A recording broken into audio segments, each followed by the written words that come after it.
That's a great example of how soccer is really the outlier in American culture, if you will, the cultural fabric of our society, in the sense that all around the world, a lot of kids sign professional contracts in their early teenage years. They come up through Manchester City or Barcelona. That's the program and that's the funnel that they move into.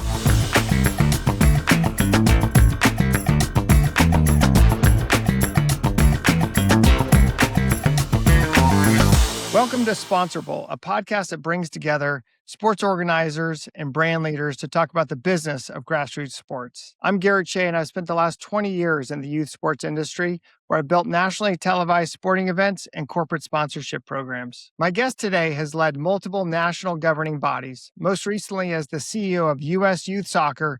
Please welcome Skip Gilbert. All right, Skip, we'll dive right in. So, one, it's great to have you on the show. Really looking forward to hearing your perspective on all things youth soccer and certainly even bigger, all things youth sports. Obviously, you've had a tremendous career and continue to do so, leading USYS as the CEO. And maybe let's jump in there. Obviously, there's been a lot of news around USYS here as of lately, coming out of the United Soccer Coaches Convention. Kind of what do you know? What do you know currently right now with the USYS kind of future and what's going on in the youth soccer space from an administrative standpoint? Sure. Well, again, thank you, Garrett. It's great to be on the show. Appreciate that. It's interesting. For years, even when I first started at US Youth, one of the big hurdles, if you will, not so much for the organization, but as I would put it, for the constituents, for the fans, for the players, for the coaches, the parents, all of that, which was the fractionalization of the game. It was so compartmentalized that I used to kind of give it a catchword of cannibalistic, in the sense that you could have some great clubs in the same community, but one's aligned with US Club, one's aligned with AYSO, another with USYS, and they all have to go in their different directions, and yet they don't play each other, which would have been given great competition right in your own backyard. And so it made it very difficult from a player development pathway to be able to define who truly has the best players and what should a parent really focus on. And so I think, and again, I've been away from the organization for almost a year, but I get the sense that between US Club, US Youth, US Soccer, and who knows who else, there's starting to be that dialogue of what can we do together? What can we do that truly brings, everyone together and creates that unified pathway? Yeah, and you bring up some great national organizations in U.S. Youth Soccer, U.S. Club Soccer. Maybe just for the listeners who are not as familiar with the soccer landscape, maybe just kind of give us a short, a short overview of who the key players are. Sure. I mean, you do need a program sometimes. You start with US Youth had been around for now 52 years or something. And it kind of gave a general overview for all different levels of player from at that point when it started, it was maybe the 6-year-olds all the way up to the U19, whether you were recreational or you were trying to get to the elite side of the player pyramid. So they kind of were all things to all people. And it was an organization that consisted of 50, at that point, 54 individual state associations. Then you have AYSO, who's also been around, I think, for, almost 50 years, if not more. And they're more on the recreational side.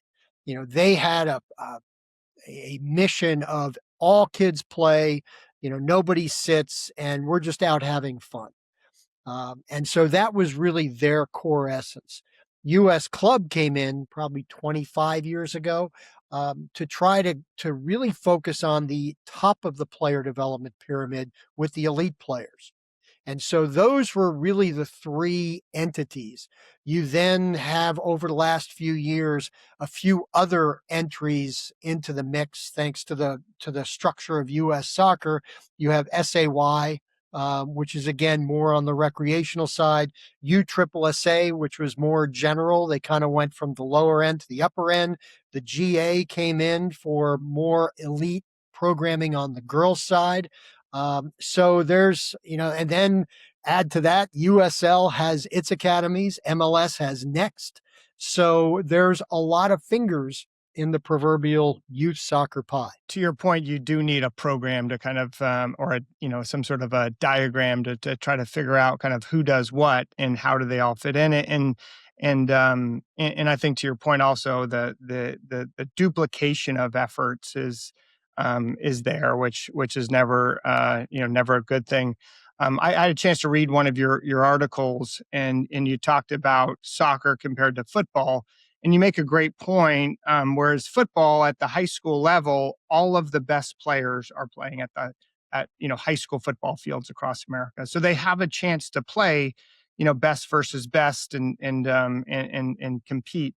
Whereas soccer, man, if you're playing for a club that's part of U.S. club, and some of the other better players are playing for a club that's part of USYS, and all of a sudden you never have a chance to play best versus best, which certainly that's a challenge.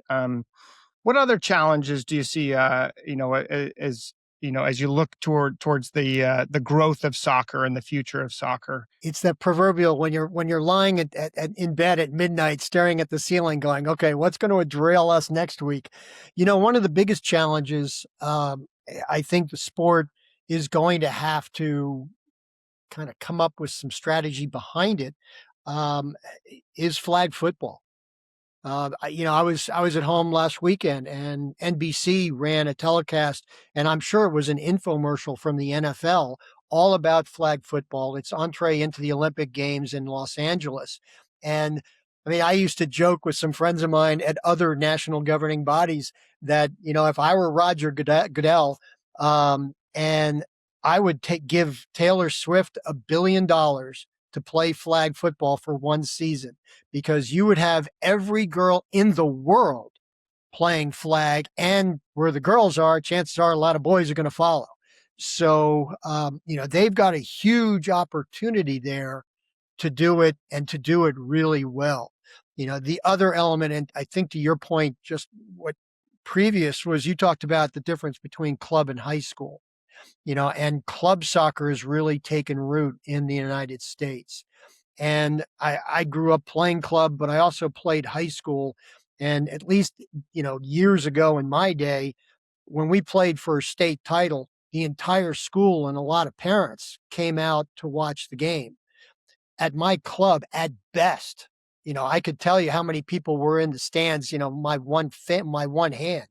So it's a whole different dynamic from a cultural, from a characteristical development, from, just the camaraderie of high school, of what high school sports brings to a family. And so I think those two, and I think it's getting better with soccer in high school, but I think those two elements, the competitive of flag football, the internal of what to do with high school, need to be addressed. Great point on the camaraderie and the community around high school sports, because there really isn't anything like high school sports, and how it does unify a community. And it is so much fun to be in the stands and rooting on, whether it's kids from your community, or supporting other families, as they quest, or they take their quest for a state title. But then I start to sit back and say, well, hey, MLS Next is actually not allowing the top players to play high school soccer, and I do understand their perspective, because if you're talking about elite player development, you want a cohesive, consistent coaching, and you want development with other top players.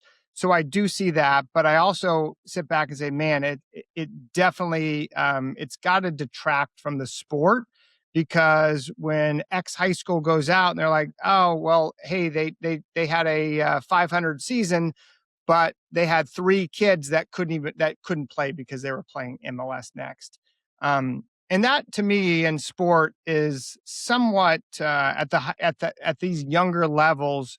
I had never come across it until MLS next. I couldn't, I kind of racked my brain a little bit thinking about other sports, whether it's basketball, football, baseball. And for the most part, I'm not aware of entities that say, "Hey, you can't play for your high school team." So that I see that as a pretty big challenge. That's a great example of how soccer is really the outlier in American culture, if you will, the cultural fabric of our society, in the sense that all around the world, a lot of kids sign professional contracts in their early teenage years. They come up through Manchester City or Barcelona, and that's the program and that's the funnel that they move into. In the United States, almost every sport, basketball, football, baseball, hockey, you do go pee wee, high school, college, pro. And occasionally you'll have one offs. You'll get, there was just a kid, a 13-year-old from one of the islands that just signed a major league contract. So you'll get those, but it's not the norm.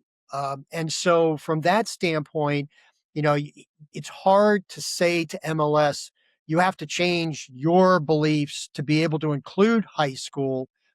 You just have to be able to work around it because, again, with millions of kids playing soccer, there's still plenty of kids that are able to be part of a high school roster that can make the community proud and offer some really good competition. And if you get a few kids around in each state that end up going the MLS route, that's great for them and that's their path. So again, it's the same article. I mean, sort of the same design that I've used with the pay to play example. How do you compete in today's youth sports when so many parents are willing to shell out thousands of dollars? And is that a bad thing? It's the same dynamic. It's just you have to understand the audience, you have to know the culture, and you have to know really the direction the sport is heading. And you had brought up flag football previous, and I look at flag and right now I believe they have a tremendous opportunity, and I think you started to go down this path to really create a structure that's going to grow and unite the sport. And because they have NFL flag, which is really primarily rec, but now you're starting to see, man, there's all these clubs that are jumping, that are coming up, and there are these clubs that are entering into these tournaments, and then you've got the NFL who's probably creating professional flag football teams. So you're kind of looking and say, okay, where is this thing going to go? There's some people would say there is a national governing body, but is there really? Those are and I know USA Football very well. But at the end of the day, right, it's who's actually governing these leagues and these teams and these tournaments.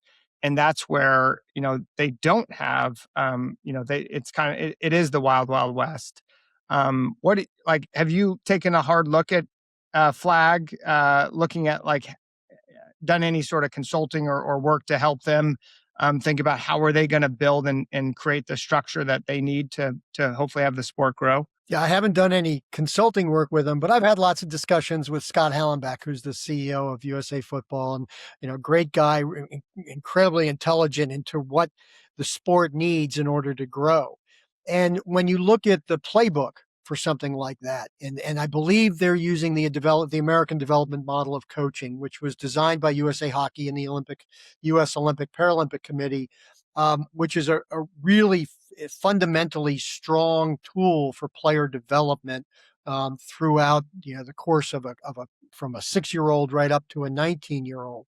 And so from that standpoint, flag is doing all the right things, but they're not different than what you might get from USA Ultimate for, ultimate frisbee or volleyball or field hockey or any of the other smaller Olympic level sports that have to do things on their own.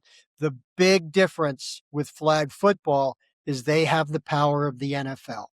If those other sports had the NFL behind it, they would be able to catapult in terms of enthusiasm and signups and visibility.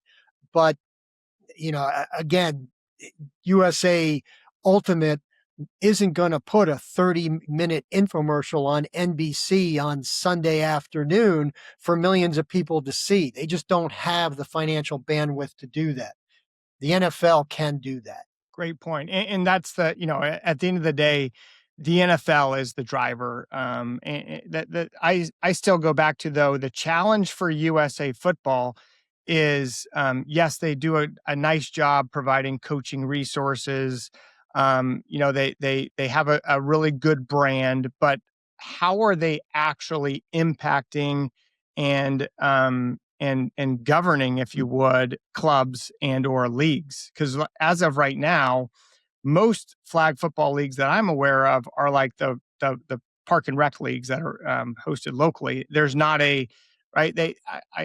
I feel like they need, and maybe it's just from proximity standpoint, but they need a U.S. club.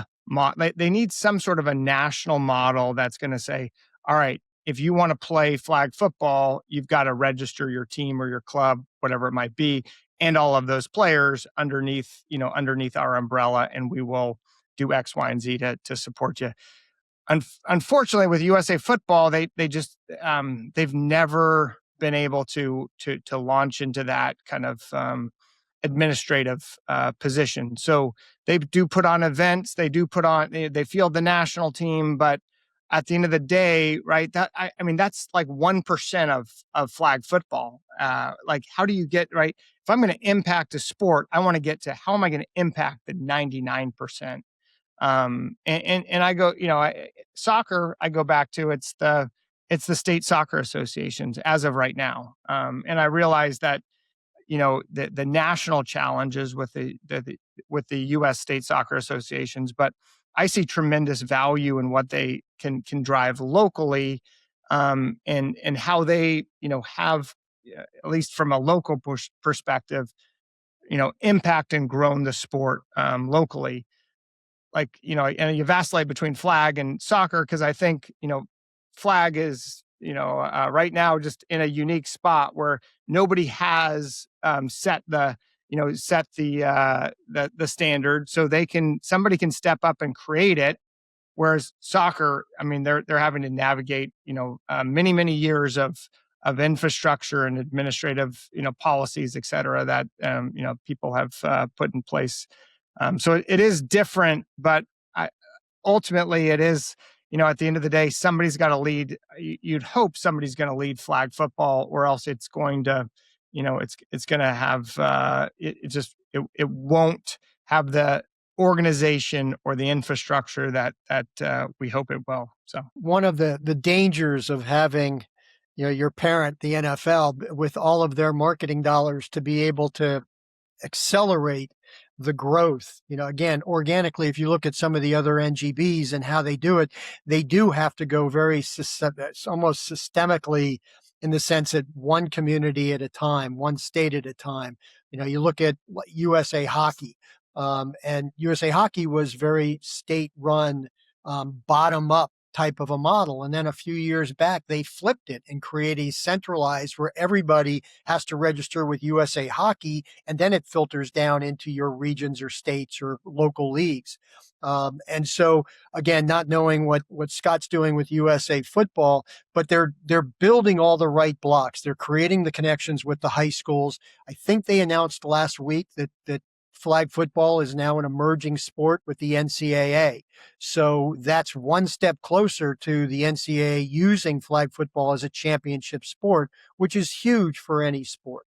So they're doing those, and whether or not they have the centralized membership funnel, if you will, I'm not sure if they're there yet or if it's building, but I agree with you. I think that's a really strong way to go, because going back to, if you allow the U.S. clubs, USYS, SAYs, of what soccer is doing, it creates duplication. It creates more cost to the parents.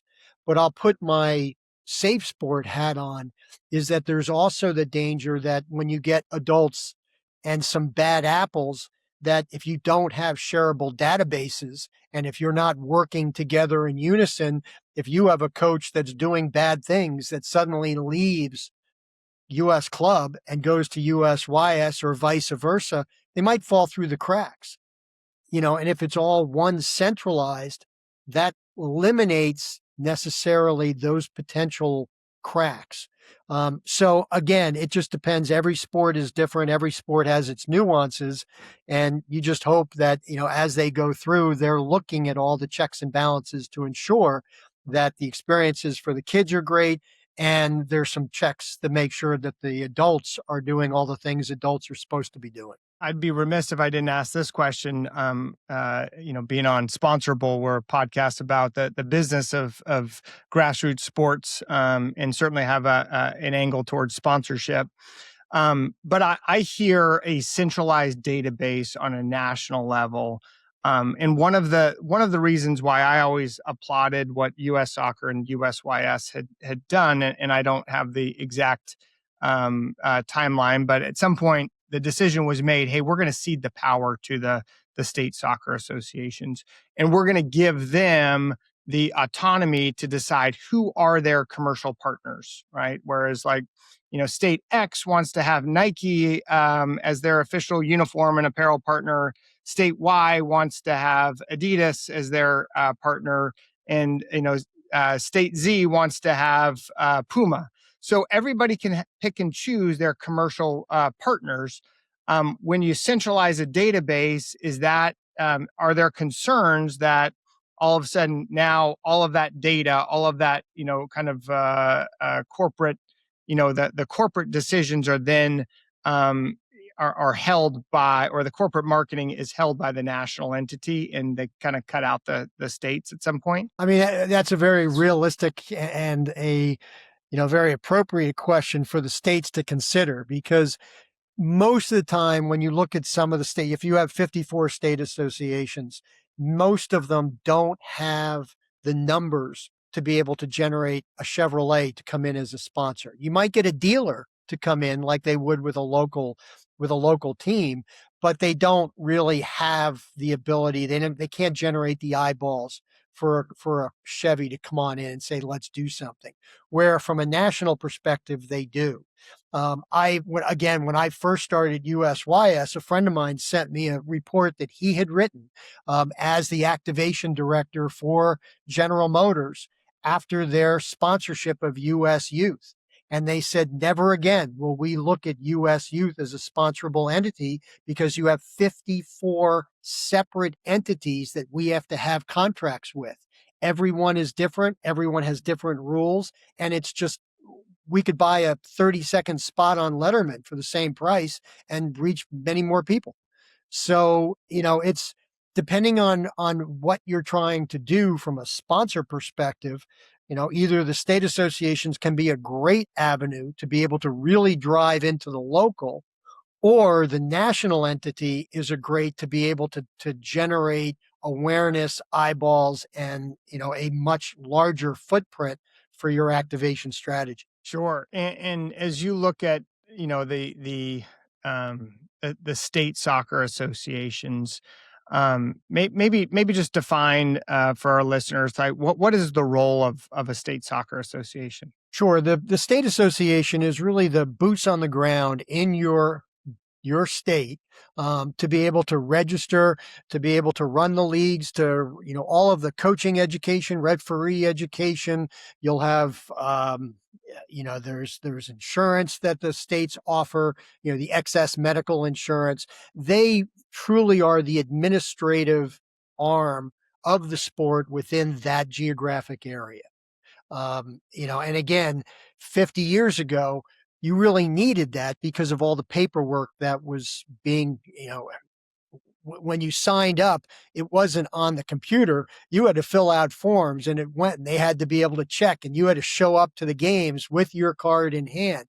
Now that it's so electronic, a lot of that is almost, you're duplicating efforts from one state to the next. And a lot of times kids are playing in multiple states, especially tight states, New Jersey, Pennsylvania, New York. They're all kind of crossing borders, and that has its own complexities. So it's one way or the other.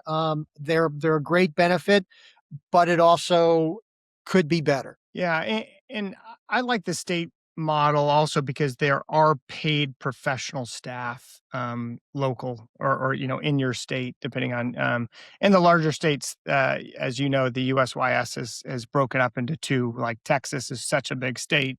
There's South Texas and North Texas. But having that paid professional staff, at a local level, hopefully, to your point, supporting coaches, supporting clubs, referees, trying to grow the sport, within their own state, and they are incentivized, I would call, and I know they're all nonprofits, but they're incentivized to do so because you grow your membership, and there are membership dues, attached, albeit not, not huge membership dues for the state, but certainly, they do have some incentivization. And then to your, point, I think that the local sponsors or the state sponsors then, are something that in some states do a much better job than others. I like your example of General Motors, because that's a real challenge for national brands is they don't want to deal with 54 different entities. So I see the positive there, but I also, at the end of the day, I wonder, if you did centralize it and you had 54, let's say you had 54 offices, right? Are they gonna deliver us, are they delivering sponsorship, activation, consistently across the board for a big national brand? And that's where I think there are challenges for brands that want to, no matter how you cut it, there are challenges for brands that want to, activate on a national level across. I would argue across grassroots sports, with the exception of digital, and that's where I think that the potential win is if you do centralize, the database, and I can reach everybody in a consistent way, that becomes attractive, for me if I'm a national corporate brand, is the digital side. Yeah, no, absolutely. I mean, I used to tell the staff all the time, and they probably got sick of me saying it, but if we were building USYS for tomorrow's players today, what would it look like? And if it would be fundamentally different, let's change it. If it just needs slight modifications, let's do it. If it's fine and let's keep going, then put resources behind it. And so the concept is, if you go about centralized registration, if you were to go that route, or if US Soccer were to go that route, where every amateur player just registers with US Soccer and then it drops down, that doesn't necessarily mean that you have to eliminate the state associations. You just have to re-engineer what their primary functions would be. And if you talk to some, and I've had over the years conversations, removing the registration aspect of it for some, are actually, it allows them to focus on the playing field. What can they do to help the players? What can they do to get new players, to keep players, to be able to help develop coaches and referees, and to do the things to help the game grow, versus getting into some of the minutia that in today's world technology can handle very well. So it's not necessarily an advocate for the demise of the state associations, but it's simply the reallocation of what their focus and their priorities are in order to help the game and its constituents grow and succeed. And I do think on a national level, a centralized database is the way to go. I believe in open technology. I think that at the end of the day, whoever that database, national database partner could be, as long as they have open technology, and can connect into, the local club registration systems, and share data back and forth cleanly and efficiently, it's a win for everybody. And that's one of the other challenges. Even though, yes, technology, has solved a lot of problems, i.e., you don't have 3 million pieces of paper, with registration information. But a lot of these technology groups refuse to open their technology and connect with other, groups. So I do believe that U.S. Club, one of their stipulations when they picked their technology partner was, hey, you've got to open it up and you've got to agree to to have open APIs with some of these club reg partners, because that's one of the biggest challenges is any technology group you talk to says, well, I can do everything. Well, I know you can't. You say you can, but most of the time, you might have a great product, over here, but some of the other functions or product offerings that you have just don't quite cut it. So you do need multiple technology groups to come in and certainly work across the board.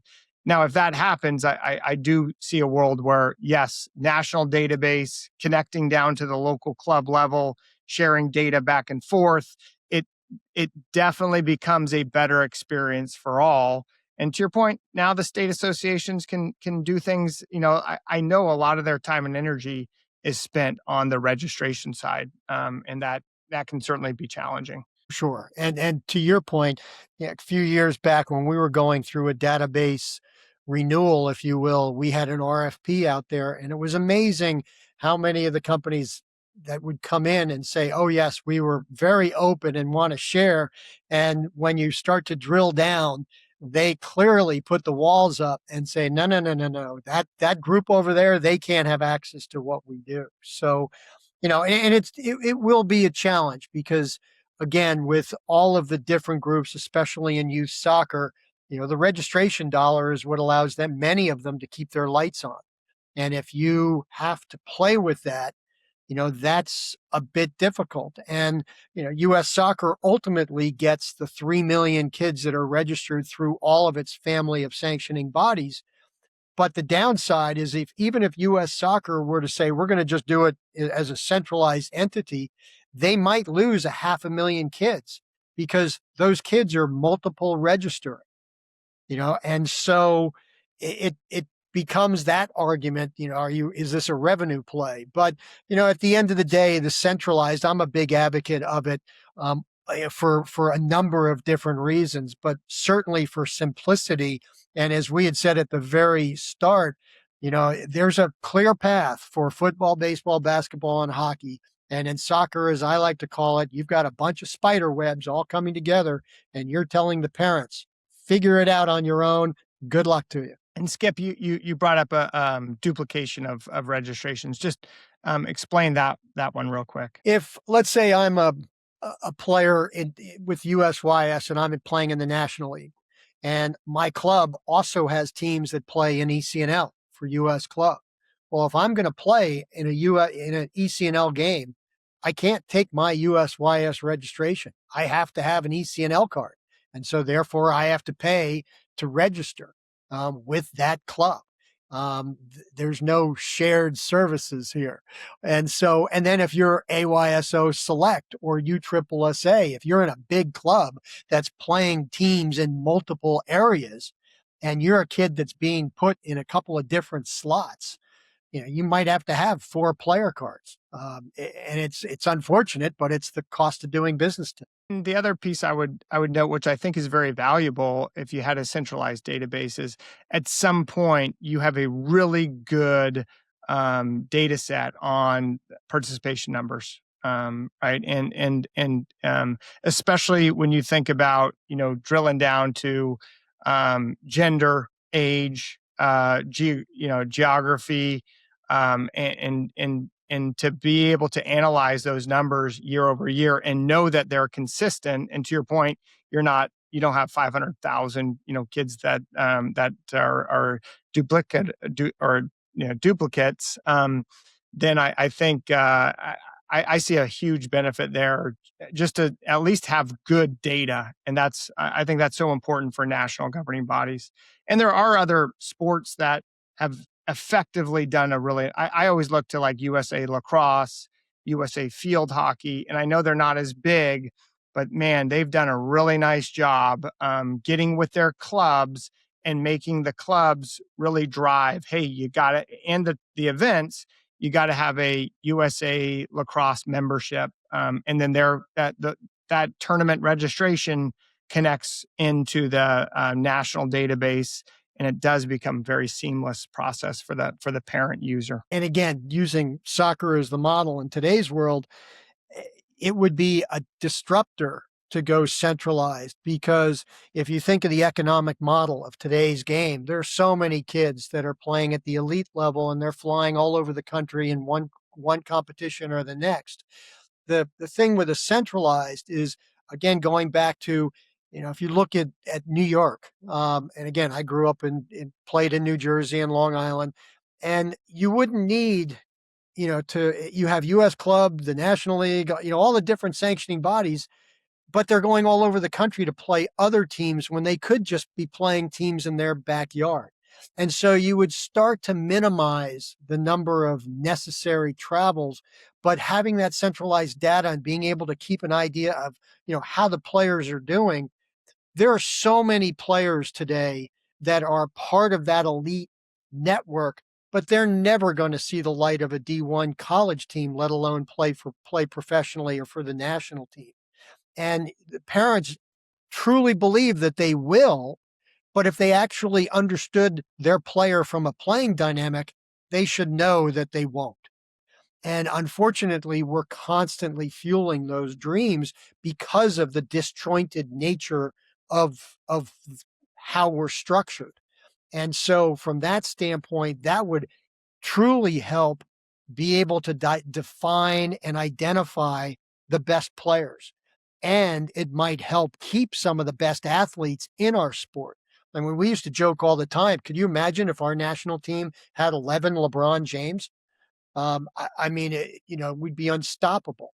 But finding the best 11 sometimes is a real challenge. And hopefully, this year at the World Cup, U.S. Soccer has done it to be able to put the best 11 in the field, which is going to carry a team up to hopefully slots in the tournament that they haven't been in the last few decades. I always find the soccer evaluation process to be very interesting. I came up in the world of tackle football, and the mantra with tackle football from the elite coaches was, "Hey, give me the best athletes, and I will coach them and develop them, and they will become great players for us." And where I find like soccer is like, find me the best skilled players, at young age, and I will continue to develop them. But the discounting of athleticism, I think that's where I'm like, man, if I was running soccer evaluations, I'd want to know who the fastest, quickest, biggest, strongest kids are, and those would be the kids I would figure out how to progress in sport. And listen, there's some guys that are big, fast, strong, and they are not skilled. That's the way in tackle football. But you weed those guys out. But eventually, you find you find some of the best athletes and skilled players there are. And that's just the one thing, as I do look at soccer and I'm like, man, I still to this day can't believe like they have not improved the evaluation process, and at least used. Listen, tackle football does a lot of things great. They do some things not very well.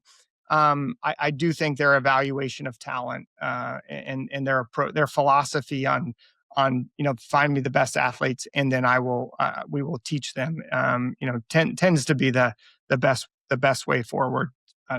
And that's a constant topic of discussion because, again, in this country, it's the melting pot. You've got so many different cultures that are playing the game.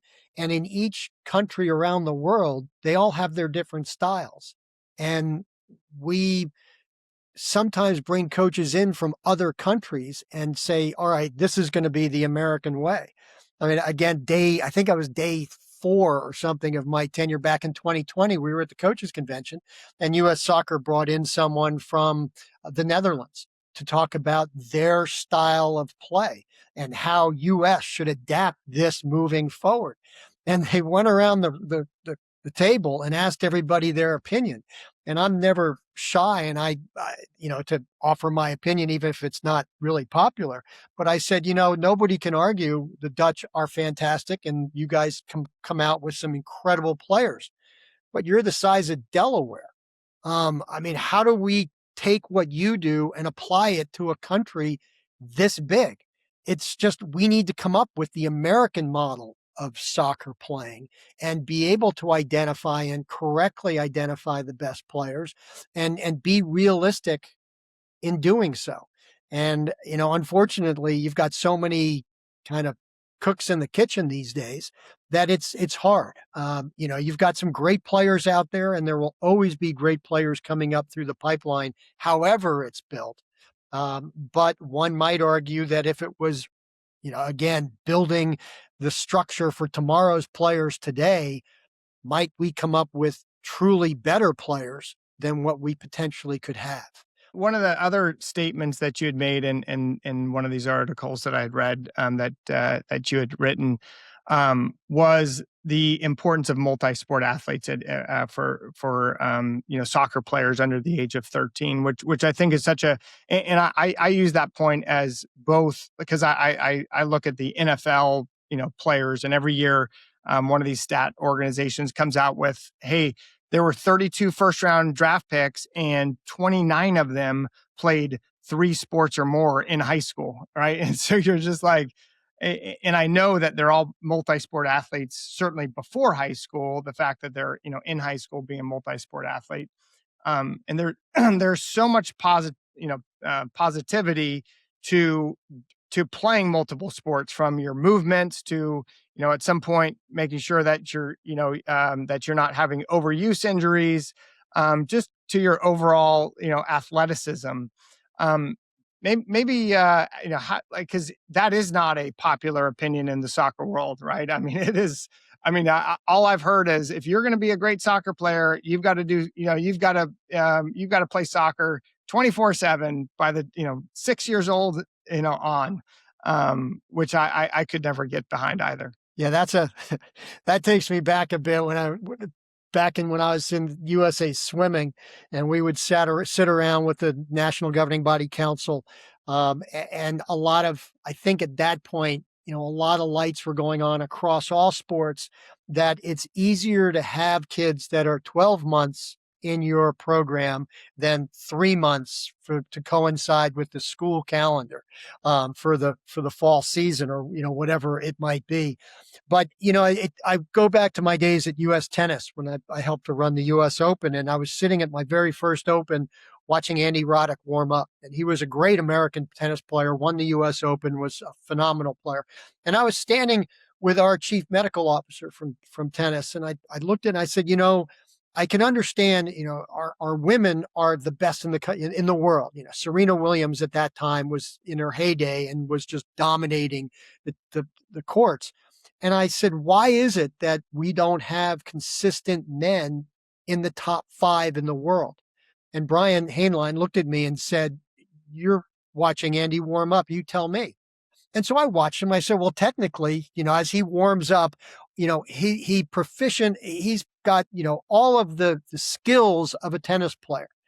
And I said, the difference I see is the athleticism. He's a tennis player. I wouldn't necessarily put him as a multi-sport athlete. And Brian said, exactly. He's only played tennis. So you can watch that, he's only run on the tennis court. But then you look at Novak Djokovic, Andy Murray, Roger Nadal, Rafa Nadal, Roger Federer. All of those guys played multiple sports as kids. And if you look at, just take Novak Djokovic, one of the most incredible athletes I've ever met. And when you watch him on the court, he goes from point A to point B back to C before you even blink. And I've seen him put his body in positions that you're just like, medic. And he's just like, see you later. And off he goes. And it's because of his ability to play in other sports. And I think he played soccer and ran track. And you train your muscles at a young age to be very adaptive and to be explosive here and there. That you can go into a sport like tennis and nobody can touch you. And that's the difference. And now with soccer, you start talking to some of the purists, they say, well, you really have to because it's not just a physical sport, it's a mental sport, it's touch, and you really need the time. And I get all that. And that's great for the kids. They're truly on the track of being world class soccer players. But for the rest of the kids, why not figure out a way to allow them to go play other sports? Because as they get to be adults, sure, we want, the goal of any administrator is to say, we want cradle to grave. We want you to be able to play our sport for as long as you can. But I stop myself from saying we only want you when you're 45 years old playing in the bar league. There's no reason you shouldn't be able to play ice hockey or pickleball or go do, tennis or go skiing. You should want to be able to do that and have the ability to do that. So it's a constant disagreement, I'd say, with lots of people. But again, I choose the more sports you can play, you'll know early on where your heart is. And again, I think you had just mentioned it. I would take from other sports, I would take a team that have the heart and I'll teach them the skill. But if they truly have the passion, you're going to get something out of that club. I'd be remiss if I didn't, obviously with the World Cup coming up, didn't ask you, going in or now that we're in a World Cup year, what do you see as the biggest opportunity for youth soccer around the World Cup? Again, it's that aspirational moment. For any kid, unfortunately, not many kids are really going to be inside the stadium just because of ticket pricing, not just with the World Cup, but any event. I mean, heck, this weekend going to the Super Bowl is not a cheap ticket. So, but the aspirational moments for the kids to be able to watch, some of the best players in the world go at it and to be able to say, that's what I want to do. And so again, having the structure to be able to accept that onslaught of new kids and making them feel like they're a part of it. And I think the biggest challenge for the sport right now is to be having an open door policy for kids that might be 13, 15, 24, 34. How do we let people that have just come to the realization that I want to try the sport not to be ridiculed off the field because they didn't have the experience of playing since they were 6? And if we want to be inclusive, we have to have programming that allows kids just to be able to play. And during my tenure, one of the things that I get on my soapbox is, if you look at other sports, every other sports has alternative programming. Football, the concussion issue, they went to flag. Basketball started to see a drop in attendance, so they went to 3v3. Lacrosse went to sixes. Hockey went to street. Baseball's coming out with, I think, something called fives. And soccer is 11v11. And if you're 16 years old and you don't have a left foot and you really don't have the energy to go 3 practices a week and games on every weekend until you're blue in the face, there's no alternative programming to play 5v5, 7v7, co-ed, play, how you want it, where you want it, when you want it.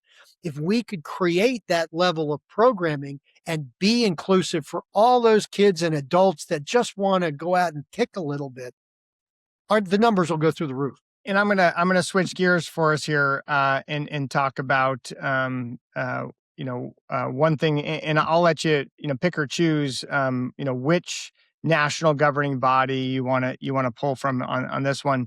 But what's the best leadership lesson you learned while you were CEO of USYS or leading other national governing bodies? Oh, good question. I'm going to go way back.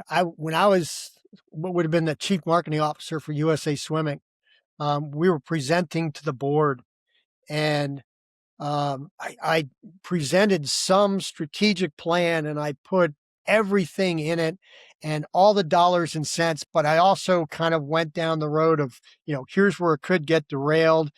And the CEO came up to me afterwards and he said, what you said was truly spot on, but in the next time you do it, think about the audience and what might derail their attention to what you're saying and their enthusiasm, and you'll stay connected with them. Because I think when I went sort of down the wrong path a little bit, some of the board members went, "Wait, what? What are we doing?" And so, it basically, the lesson on that was you have to be extremely articulate to what you want to control and the message that you want received. And, and you invite people to have disagreements offline, but not in front of, 100 people. And so I think again, just understanding that, being articulate, being in sales, is really important for everybody to master, because it just helps get through almost any kind of conversation or disagreement. We do have a lot of younger folks that do listen into the show. So, folks that are either in college or maybe just recently graduated. So as you kind of look at your career, what advice would you give somebody as they potentially step into, working for a national governing body or a sports governing body? Couple of things that pop to mind. One, going through the interviewing process, and I'll use my time in publishing. I spent almost 10 years at the Sporting News. And when we went to hire young salespeople coming, either just out of college or, had worked 1 or 2 years, they would come in and sit down and say, I am a huge sports fan. I love the Mets or the Yankees or the Rangers, or just, how their whole life revolves around sports. And to me, as I'm sitting there, I wouldn't say this to them, but you just killed yourself. I couldn't care less if you like sports. How are you going to sell more advertising pages?